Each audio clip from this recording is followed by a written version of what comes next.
मनीष सब भाग्य उपरे निर्धारित करिथाए। जहा भाग्यर अछि ताहा निश्चिंत चली आसीबो, जहा भाग्यर नाही ताहा आसिला परे भी चली जाई थाए।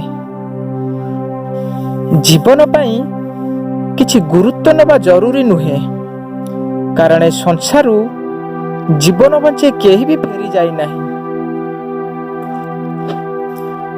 गोटिए सत कथा, जदि जीवन बहुत सुंदर है था ताहले दुनिया को कांदी कांदी आसवाक पड़ न था। किंतु गोटे मिठा सत, जदि जीवन खराब हबार जाए ए संसार आम जीवा परे जेमिति काहाको कंदे न जाऊ।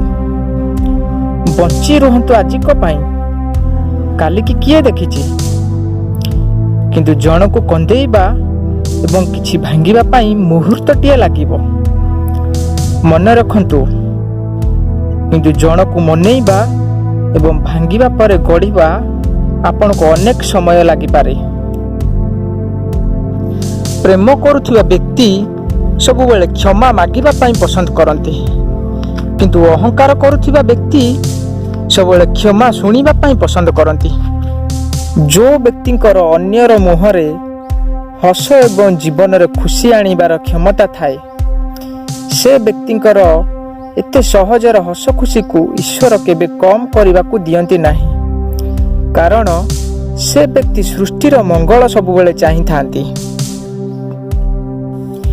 जने खराब व्यक्ति को परिवर्तन पाई हजार मौका दियंतु, जने सचोट व्यक्ति को खराब होबा पाई थरे भी मौका दियंतु नहीं। मनीष पणिया व्यक्ति खराब व्यक्ति को रास्ता देखै थांती, काहेकि ना मनीष पणिया व्यक्ति दुनिया को आगो को जीवा पाई ईश्वर को पाखरे मंगल कामना करि थांती। आपण घर बाहर को जीवा समय रे किछि विचार सहित जानतु, कारण ये दुनिया एक रंगीन बाजार। किंतु घर को फेरिबा समय रे निर्मल मनरे फेरंतु, काहेकि ना से घरे गोटे परिवार अछि। केही भी मनीष को परी कथा को किपरि बुझंती, कारण सेठारे मानसिक थय करि पारंती नाही। केही अन्यर थाली छड़े खाइले मन बुझी थाए, तो आउ केही निजर थाली अन्य को खुआई संतुष्ट होई थांती। ए सबुर खेल संस्कार एवं मानसिक द्वारा हेई थाए।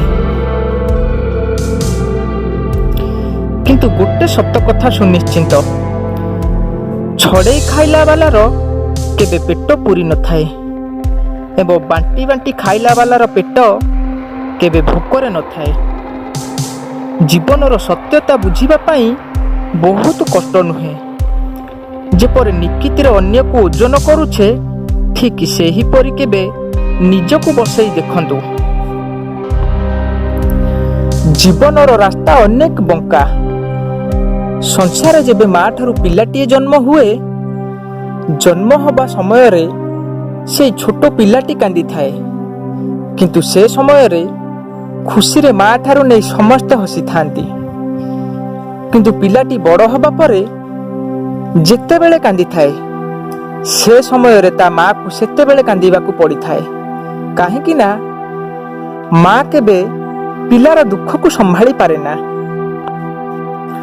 ए दुनिया रे बंचिबा को हेले जन्म ठारू मृत्यु पर्यंत शिक्षार आवश्यक, कारण दुनिया रे नहले बंचिबा को हेले भाग्य सहित जन्मरू मृत्यु पर्यंत संघर्ष करने को पड़िबो।